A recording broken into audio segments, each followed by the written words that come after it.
Macam awal-awal hari tu, dia bulan 11 lah. Awal bulan 11 tu dia demam. Dia demam on off selama sebulan tu. Pergi KK 4 kali dia cuma bagi ubat demam lah, paracetamol tu je lah.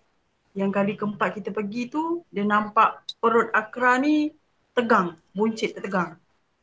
So dia orang ambil darah, dia orang nampak HB Akra pun tak normal. Terus refer ke uh, hospital besar. 2 minggu juga. Hmm. 2 minggu juga dekat hospital besar tu, ambil tulang susu, ambil darah, barulah doktor cakap dalam sel darah dia dalam sel darah dia ada 1% sel kanser. Sikit je. 1% Satu je. persen. Tapi Cuma tak tahu kanser apa kanser lagi. jenis apa lah. Lepas tu dalam 2 minggu tu kita orang duduk dekat Picu, Melaka. Hmm. Kita tunggu jawapan hospital untuk yang boleh ambil terima kes Akra ni lah. Sebab Hmm. bila Melaka dengan sampel hantar dekat KL, nak tunggu result tu memang dalam 2 minggu, dekat sebulan macam tu. Jadi dengan macam tak tahu macam mana kita orang macam doktor pakar sana ada kenal Doktor Safwan dekat HPKK ni. Dia dia minta tolong Doktor Safwan lah ambil kes Akra ni lah untuk Sebab ni urgent kan. urgent sebab Akra masa tu dah demam dia pun tak turun dah Hmm. 39, 38, 39, 38. Lepas tu Lepas tu mata dia dah bonjol keluar. bonjol dah keluar dah hitam keliling macam panda. Jadi doktor pun tak nak tengok dia akan lama.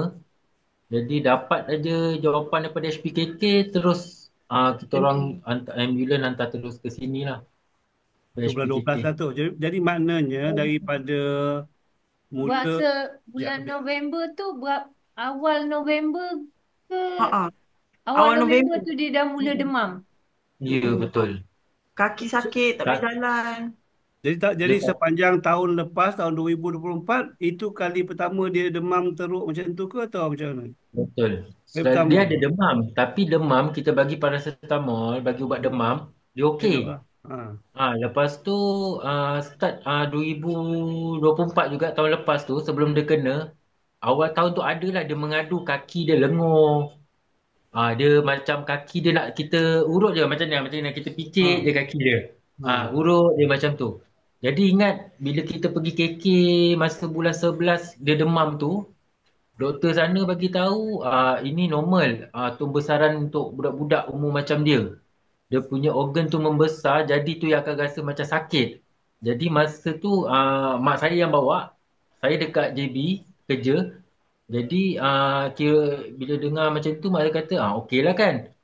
Tapi bila Nampak perut tu 2 hari selepas tu kita tengok perut dia membesar tau. Perut dia membesar. bulat. Dah macam macam orang apa ni? Sakit hati. Hati bengkak Ya, itu. ya, ya. Macam tu. Jadi mak saya macam tak sedap hati lah kan. Pergi balik dekat KK. Selang 2 hari pergi lagi. Pergi lagi mak saya kata minta ambil lah sampel darah ke X-ray Oh. ke apa ke kan. Hmm. Tapi Wah, doktor bagus, sana dia tolak. bagus mak tu. Yang tu bulan Betul. berapa? Yang tu bulan berapa? Bulan Bulan 11. 11. Dia macam ni, rumah saya dekat Melaka, rumah mak saya, Sebelah KK. sebelah tu klinik kesihatan. Sebelah rumah Ke KK. ke Doktor pun ke mak dulu misi ke? tak. Ha. Dia klinik kesihatan Rumbia ni baru dalam 2 tahun lebih lah. Tapi sebelah Ya. rumah mak saya je dekat Rumbia tu. Ya, apa-apa. Ha, Situ lengkap lah fasiliti dia, X-ray semua ada. Tapi kita request baru dia buat. Kita Kalau tak request boleh dia buat. request, bagi buat demam. Kena cakap Buat doktor ambil darah lah, tengok sampel darah. Dia kata tak ada apa dia macam itu. Jadi kita sebagai parent yang kat JB tu bila doktor sendiri dah cakap macam itu, kita tak adalah rasa macam tak serius lah. serius lah benda ni kan. Tapi bila tengok Akra punya perut makin membesar, mata makin ni, saya tak ada banyak cakap, saya terus bawa pergi hospital Alur Gajah lah mula-mula. Saya bawa pergi hospital Alur Gajah, doktor tengok aja dia terus tak ada banyak cakap lah. Dia ambil buat satu surat letter terus naik ambulans hantar dekat Melaka. Hospital besar Melaka. Hospital Besar Melaka. Dekat Hospital Besar Melaka tu baru ada pakar. Hospital Alur Gajah dia tak ada pakar. Pakar kanak-kanak dia tak ada.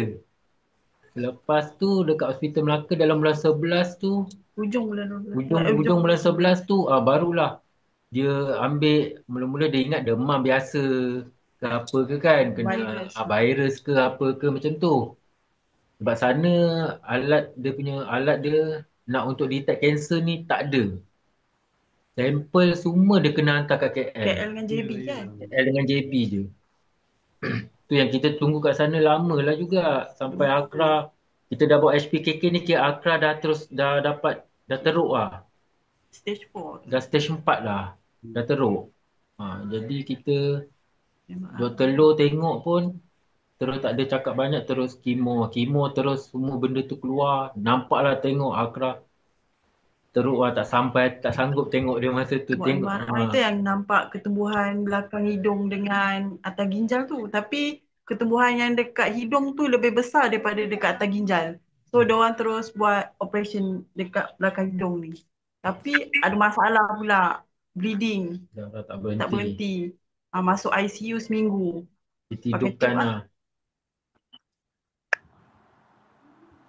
So ni daripada Ditidurkan. KK Rumbia tu pergi ke Alur Gajah, Hospital Alur Gajah tu, Cik Yuraimi yang bawa ke memang KK tu yang refer Saya kan? saya Kita bawa bawa. saya bawa. Bawa sendiri. Saya daripada JB dapat tahu hari Khamis tak silap. Mak kata perut dia dah besar. Lepas tu anak saya yang Akif ni yang darjah 5 ni dia ada WhatsApp. Dia hantar gambar adik dia, memang beza lah sebab saya baru hantar Akra masa tu dalam 3 hari sebelum tu. 3 hari demam dia dah kurang, saya hantar balik rumah mak. Jadi bila saya tengok aja dia terus nampak jauh beza.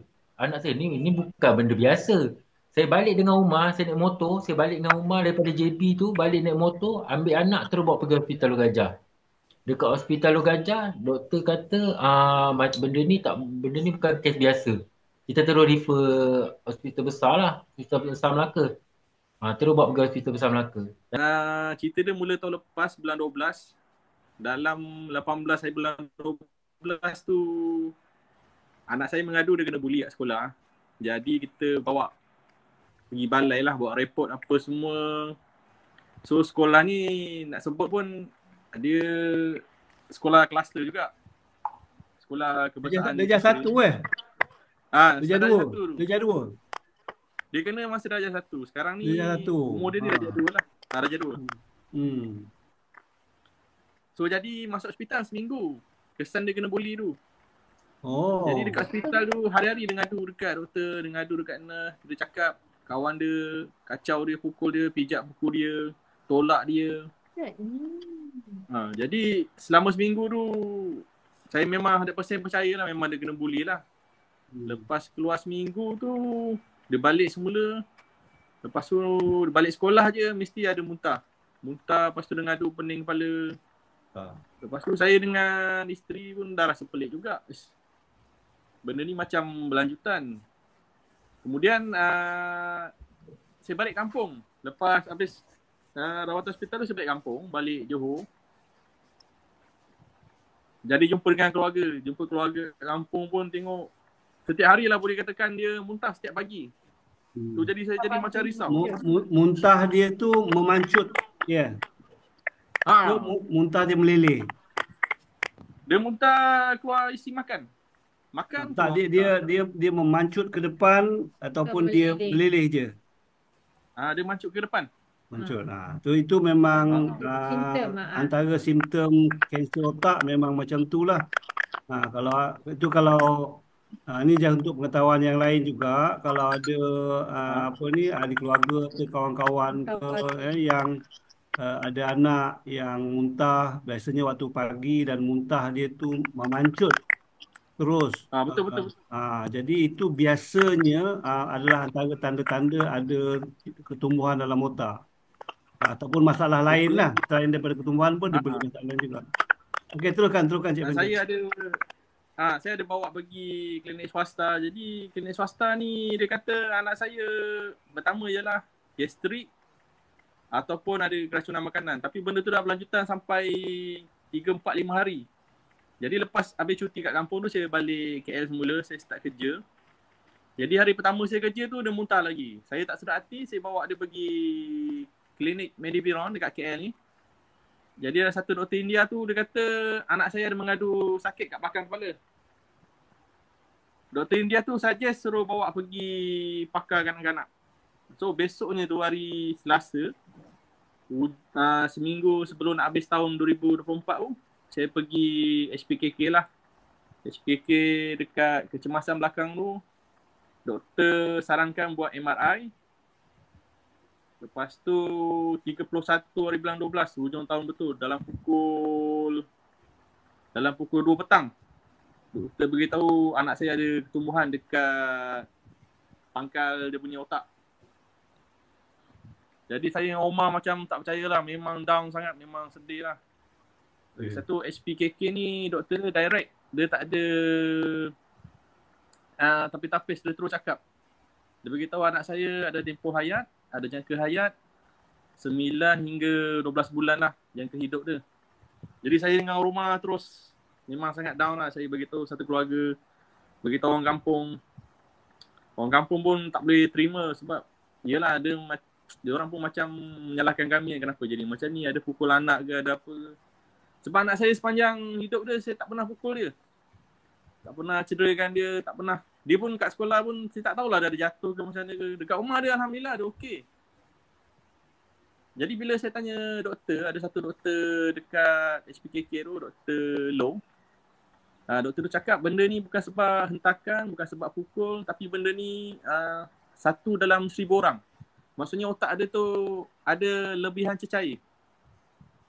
Jadi dia ni ada keistimewaan dia. Maksudnya otak dia tu sangat fresh.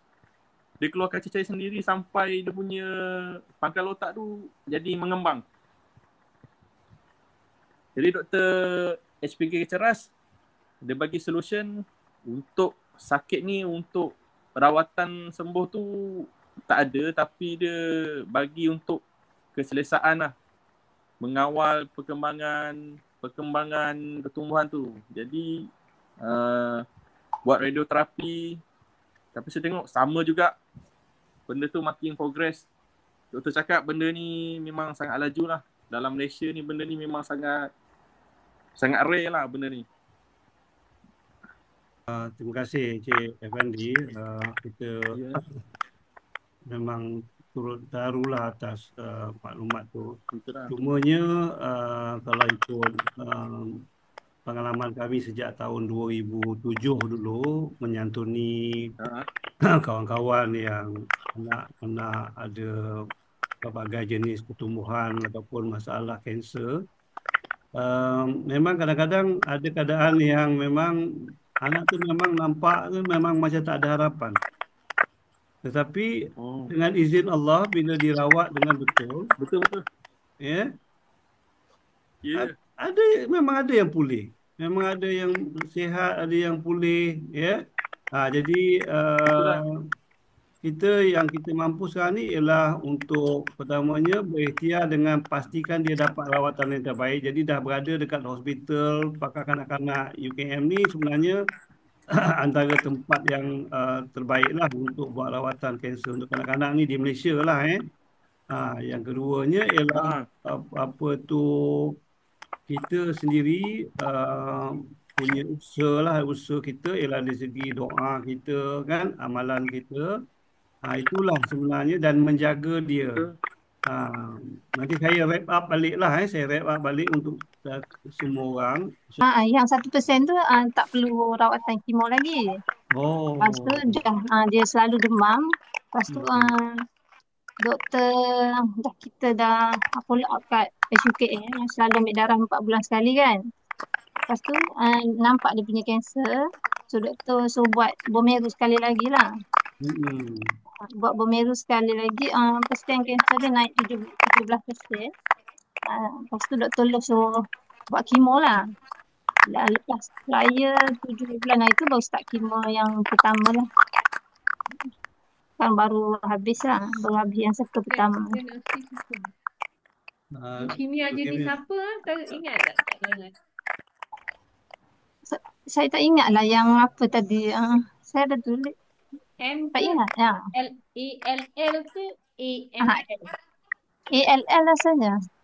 And Ha. dari Shah Alam Alam Impian. Saya dah soalan. Hmm. Anak nombor berapa Zayan? Nombor 4. Saya anak nombor 4. Baik. So dia sekarang kat hospital, apa tu yang 3 orang lagi di mana? Saya tumpangkan rumah makcik dia. Makcik dia di Shah Alam juga. Soalan juga. Hmm. Okey, apa tu jadi kalau secara ringkas ni tadi Zayan tahun hujung 2023 tu dah bawa ke hospital Kelang Dia selalu demam, saya hantar ke Kelang. Lepas tu kan Hmm. macam dia selalu demam. Lepas tu doktor sana sebab tak boleh nak detect kanser ke apa kan. Sebab biasa Down syndrome Ya, doktor cakap dia ke arah kanser. ya, Lepas tu sana tak ada pakar, dia refer ke hospital ni lah. ya. Hmm. Okey, ini untuk makluman semua lah untuk makluman semua dan sebab makluman ni adalah penting yang pertama sekali ialah untuk kita sendiri. Yang keduanya ialah untuk kita sampaikan kepada ahli keluarga supaya boleh faham. Sebab maklumat ini tak ramai orang tahu sebenarnya iaitu untuk kanser di kalangan kanak-kanak, budak-budak yang kena kanser, dia di Malaysia ni ada 10 saja hospital kerajaan yang ada kepakaran tu. 10 je seluruh Malaysia termasuk Sabah dan Sarawak. So di Melaka tak ada langsung, di Negeri Sembilan tak ada langsung, di Pahang tak ada langsung, di Kedah tak ada langsung, di Perlis tak ada langsung. So yang jadi orang kalau di di Lembah Kelang, Selangor, Negeri Sembilan, Pahang dan Melaka, mereka ada 3 saja pilihan di Lembah Kelang iaitu hospital Tuanku Azizah ataupun HKL, kemudian hospital pakar kanak-kanak UKM ni yang tuan ada anak kat sini ni, kemudian satu lagi tu PPUM, Hospital University dekat Petaling Jaya tu. So, ini 3 saja hospital yang ada kepakaran dan pusat untuk merawat kanser kanak-kanak. Lepas tu kami di sana dan juga badan gabungan kami itu namanya Childhood Cancer Malaysia, kita sedang fight supaya doktor-doktor di peringkat klinik-klinik ni dapat makluman ni secara lebih jelas lah, lebih tuntas sebab untuk mempercepatkan proses rujukan. Sebab kadang-kadang dia lambat di peringkat awal tu, jadi budak lambat sampai ke pusat rawatan yang ada lah. Jadi itu untuk maklumat. Jadi kalau lain kali kalau ada orang yang bertanya apa, kita maklumkan tu. Jadi di Johor ada Hospital Sultan Ismail, di Terengganu ada Hospital Tuanku Puan Zahira. Tunku Puan Zahira, kemudian di Kelantan Hospital USM, kemudian di Pulau Pinang Hospital Pulau Pinang, dan kemudian di Ipoh Hospital Raja Perempuan Bainon. Dan Hospital Kuching dan juga Hospital Wanita dan Kanak-kanak di Likas, Sabah, Kota Kinabalu. Itu saja yang ada. Of course kita ada klinik hospital swasta lah. SJMC, Sunway, itu ada juga pakar dia. Tapi kalau kes-kes macam kanser ni memang lebih selamat dan lebih berbaloi lah kalau bawa ke hospital kerajaan ataupun hospital universiti. Puan Tana boleh perkenal diri sekejap untuk kawan-kawan?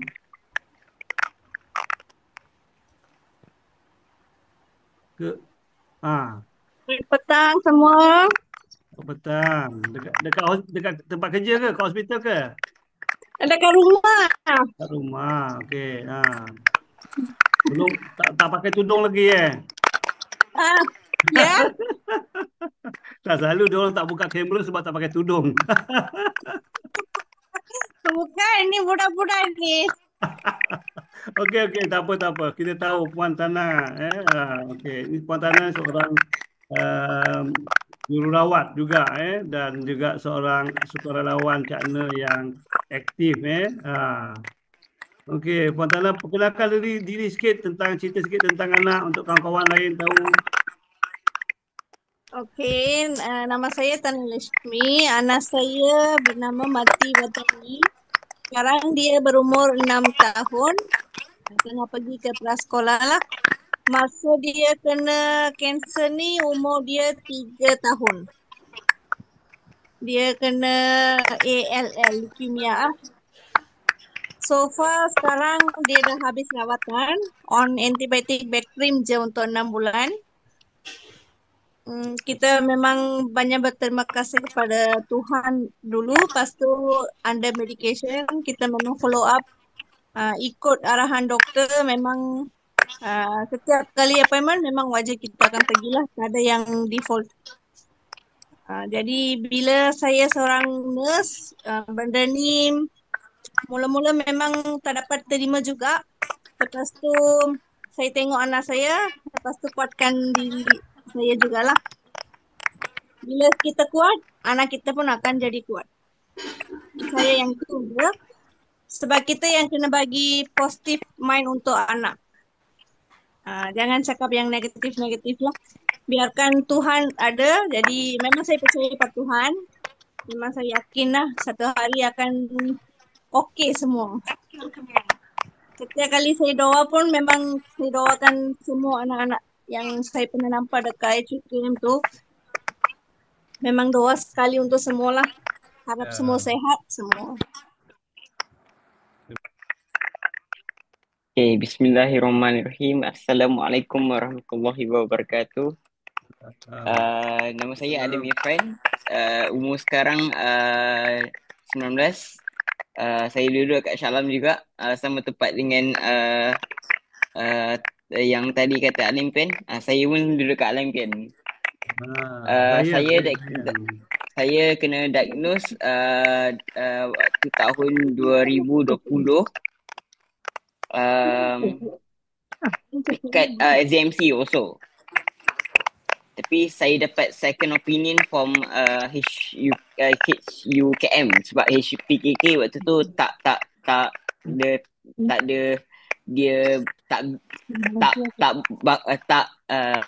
belum beroperasi. Ya, belum beroperasi. So saya dengan keluarga saya decided to do everything at HUKM lah. So saya first buat chemoterapi 4 cycle 5 hari 1 cycle. So lepas tu setengah hari hydration. Diagnosisnya apa tadi Adam? Teratoma. Growing teratoma. Apa ni, kanser otak lah kanser otak. Okay. And kalau tak tersilap Adam ada 2 orang je yang kat dalam Malaysia yang pernah tak kena tu lah. Adam dan orang yang sebelum Adam lah. Okay, so Adam dah habis rawatan pada tahun berapa? 2021. 2021 dah habis rawatan. Alhamdulillah. Sekarang ni MRI setiap tahun ke? Sekarang ni MRI setiap tahun lah. Macam kena radioterapi tak kita? Kena. Adam first buat chemoterapi. Lepas tu buat surgery. Lepas tu baru buat radioterapi. Berapa cycle radioterapi kita? 35. 5. Masa tu umur berapa kena radioterapi? 15. Andi, anak macam mana dia keadaan dia sekarang? Sekarang ni pergerakan dah terbatas. Tak boleh nak berjalan sendiri. Bangun pun tak boleh, duduk pun tak boleh. Sekarang ni dia memang saya dengan isteri jaga dia lah. Pakai 1, 2, 3 bulan dia tebuk dekat leher ke? Pernafasan masih ada sangkut-sangkut sikit. Tak ditebuk kat leher lah, tak. ke tube. Tak, tidak ditebuk lagi. Tak. Cuma makan sekarang masuk tube dekat hidung. Tube. Okey.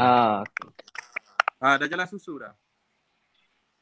Itulah saya pun sangat Allah Akbar nak cakap pun. Nak tanya satu benda lah tuan, macam ni. Ya. Ini pasal saya punya kerja lah. Hari tu Bukit Aman telefon saya. Dia beritahu nama saya akan berpindah ke Johor lah. Alhamdulillah lah dapat pindah kampung. Dia dapat dekat daerah Kota Iskandar. Saya punya kampung Pontian. Jadi selang satu daerah lah. Bila saya fikir-fikir balik, benda ni terlalu sangat-sangat mengejut. Saya dah bincang dengan rumah saya rasa macam nak tolak perpindahan tu. Saya nak stay KL. Kalau boleh saya nak teruskan rawatan dekat HPKK Ceras lah. Sebab kat Johor ni yang untuk rawatan tu dekat HSI, so jarak dia sangat jauh daripada rumah. Sebab kami pun 1, 2, 3 bulan ni dah biasa dekat HPKK Ceras. Jadi tuan ada pengalaman tak? Maksudnya apabila arahan pertukaran tu keluar daripada Bukit Aman tu, saya nak menolak ke atau macam mana? Sebab benda tu pun satu rezeki juga untuk saya. Sebab bila saya dapat pindah sana dalam 5-6 bulan, untuk peluang naik pangkat tu memang tinggi lah. Okey. Saya pun Pengalaman secara langsung tak adalah. Tambahan pula saya bukannya polis.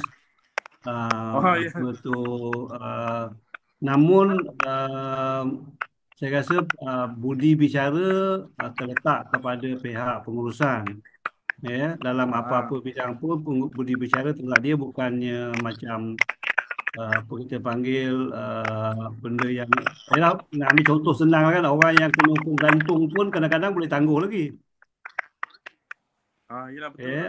Jadi maksud saya, kalau Cik Fandi rasa adalah lebih wajar, lebih selesa untuk rawatan anak untuk terus berada di KL, saya cadangkanlah untuk buat surat lah, jumpa dengan pegawai pemerintah, buat surat dan boleh dapatkan surat sokongan lah daripada hospital. Okey, baik. Faham. Apa ni, pendapat Kak Shima memang lebih baguslah Encik Effendi dengan isteri tumpukan dia sepenuhnya di HPKK.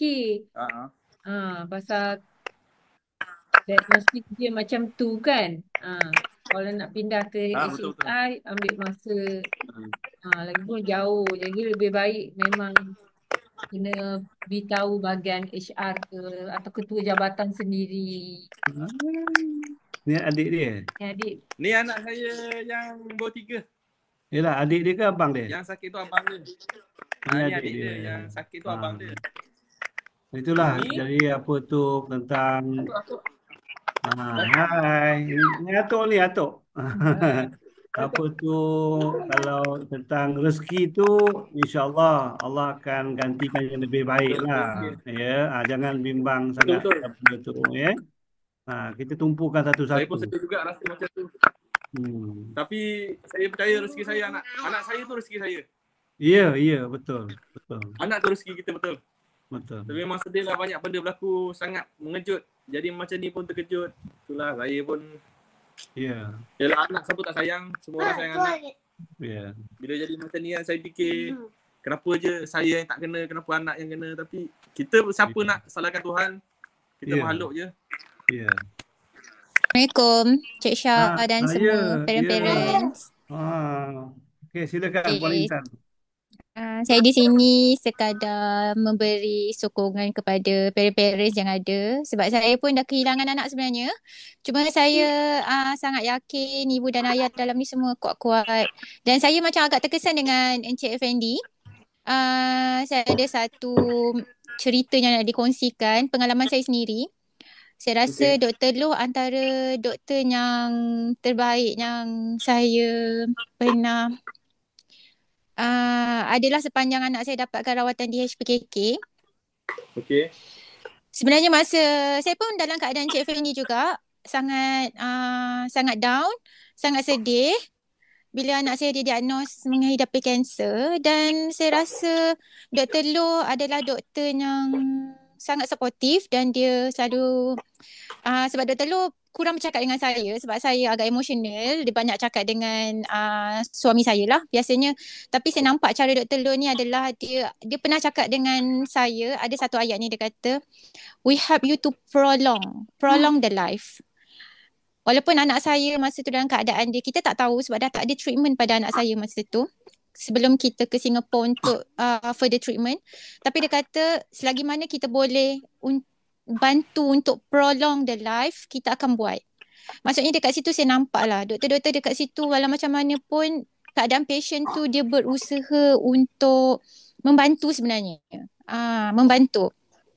Membantu dari segi walaupun tadi Cik Fendi kata apa, doktor bagi tahu dia memang straightforward, bagi tahu okey 9 ke 12 bulan sahaja, tapi saya sangat yakin doktor kat situ akan berusaha yang terbaik insya-Allah.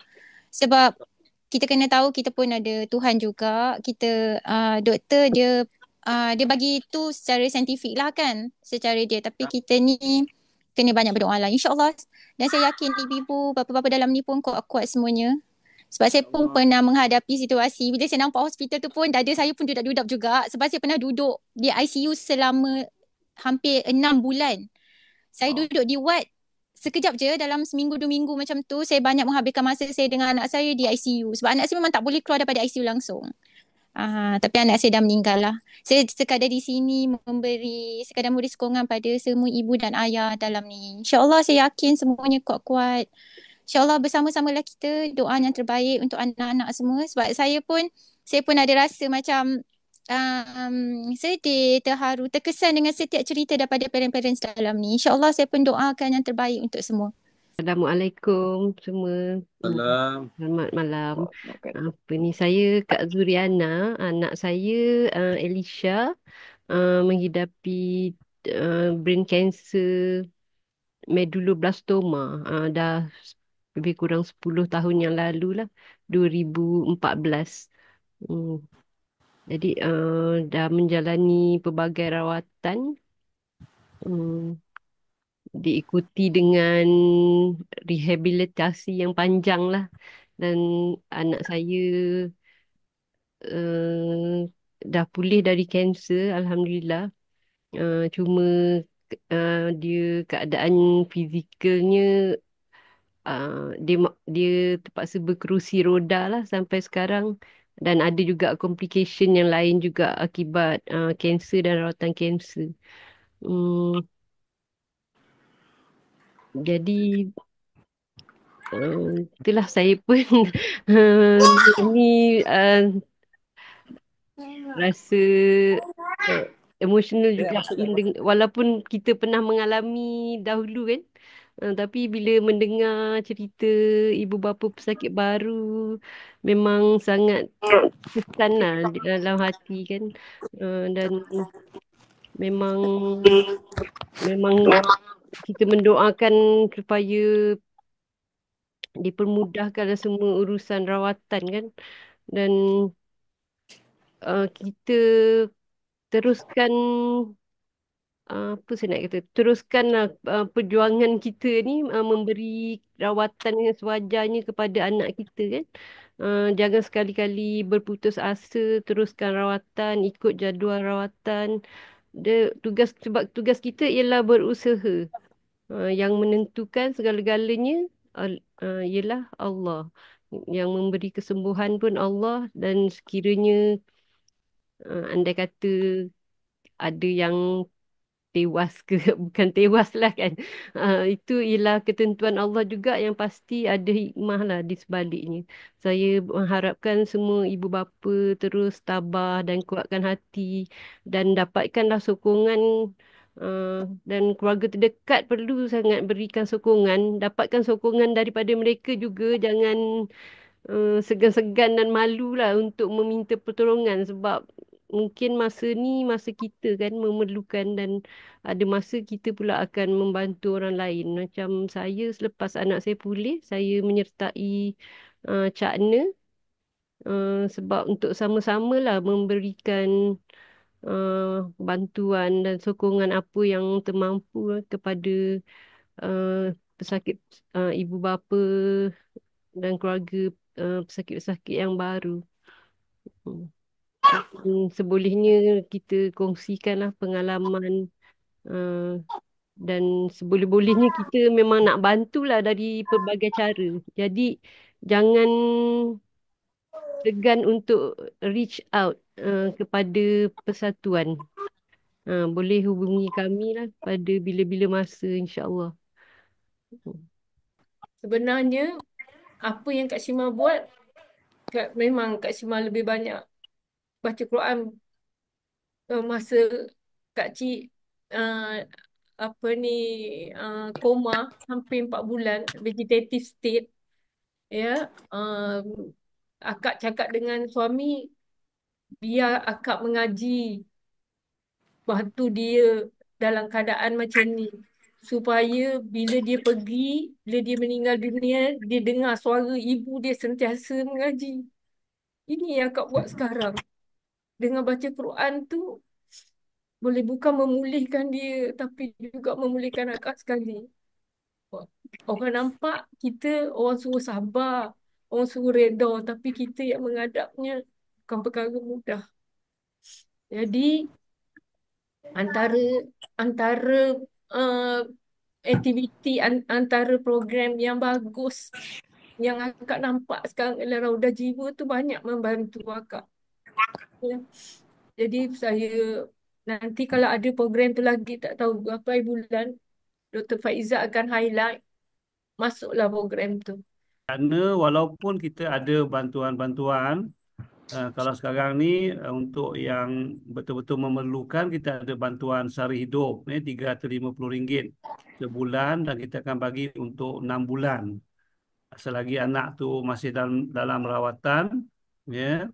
Jadi dan kalau selepas itu, sekiranya anak dah berulang dari rumah, kita akan convert pula bantuan tu kepada bantuan tambang, bantuan tambang untuk pergi balik dari rumah ke hospital. Kadang daripada Melaka tu nak datang ke SPKK boleh tahan juga duit minyaknya, tolnya kan.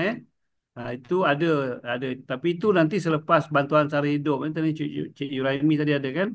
Itu lepas untuk habis bantuan sara hidup, nanti kalau anak dah masa tu dah tak duduk ward lagi, boleh mohon yang tu juga, ya.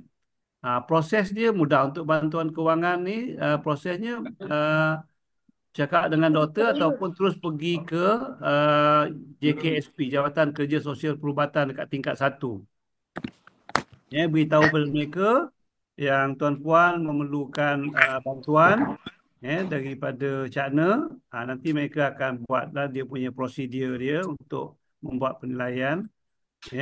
Selain itu, of course, kalau untuk yang ibu-ibu, ibu apa yang bukan kaki tangan kerajaan ataupun tidak ada insurans tadi, kalau yang beragama Islam, insya-Allah sebenarnya Baitul Mal negeri masing-masing, mereka memang mempunyai peruntukan-peruntukan. Jadi itu nak kena usahakan. Jadi boleh dapatkan surat daripada JKSP, daripada doktor.